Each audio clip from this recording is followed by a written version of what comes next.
Penguin Random House Audio presents Dorado Drive by Megan Abbott. Read for you by Brittany Pressley. For Mom.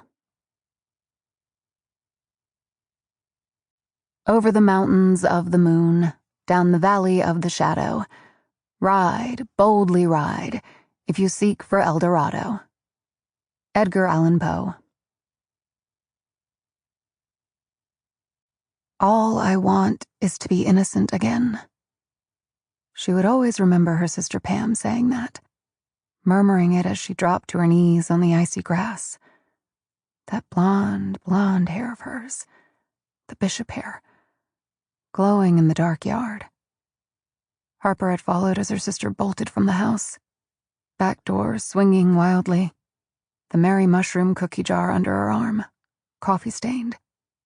Holding it like she held her stuffed poo doll, age 6, screaming that her sisters were pinching her, pulling her hair, scaring her, making her pee her pants. Charging across the backyard, both sisters shuddering in the night air, Harper's bum right knee throbbing, teeth aching from the cold of it, until Pam stopped short, in the far corner, under the soaring elm, its branches bare and veiny. Harper watched, the March wind screaming in her ears, as Pam dropped to her knees like the drunk girl at the high school party, the private school boys circling. All I want is to be innocent again. But they both knew it wasn't possible. Life only goes in one direction, and experience only gathers itself, accumulates, thickens. Pam was digging with both hands, the elm branches blowing, whispering all around.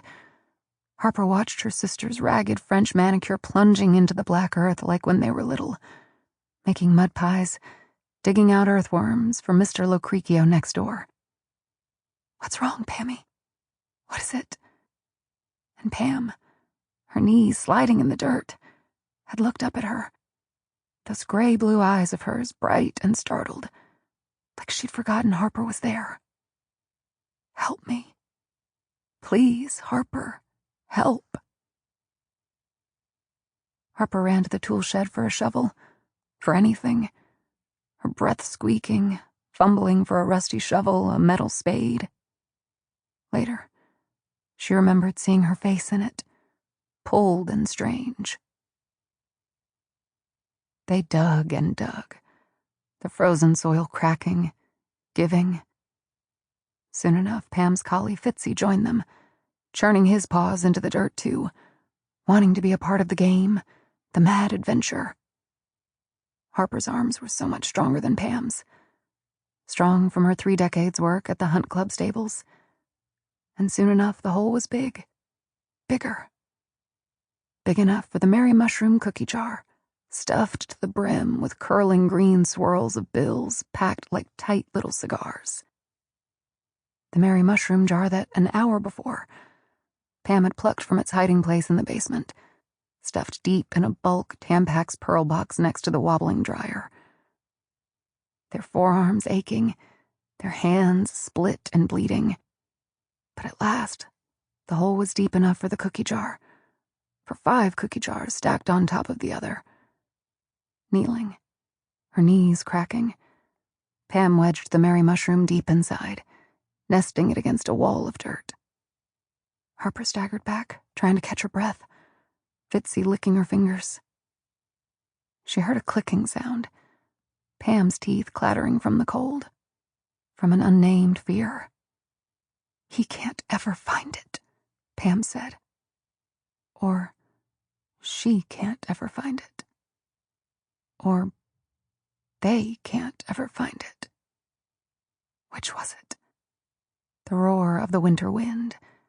It had all gone away. All she remembered now were Pam's eyes. So wild, so frenzied.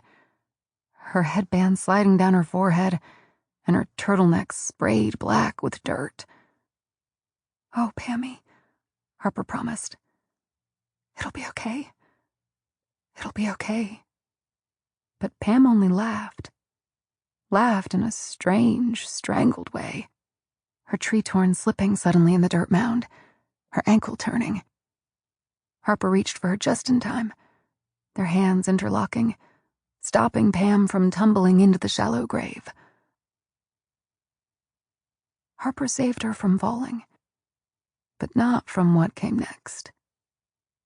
In a few hours, Pam would be sprawled on the floor of her kitchen, her face pulped red. In a few days, Pam would be deep in the dirt herself, her hair shellacked, her face put back together again, stiff and strained, her lips Clinique painted, her nails shorn and clean, her body stuffed in the shiny emerald green dress she'd bought at Jacobson's and worn for every birthday, Christmas, New Year's Eve, since her divorce 3 years before. But Harper would never think of her like that. Not ever. Instead, she always remembered her in her old house, the grand one, sold after the divorce. She could picture her there now, standing at her glossy kitchen island, her hand curled around her clinking glass, her eyes dancing. Her eyes promising you that she loved everyone, and everyone loved her, and she would never die. It was impossible that she should ever die.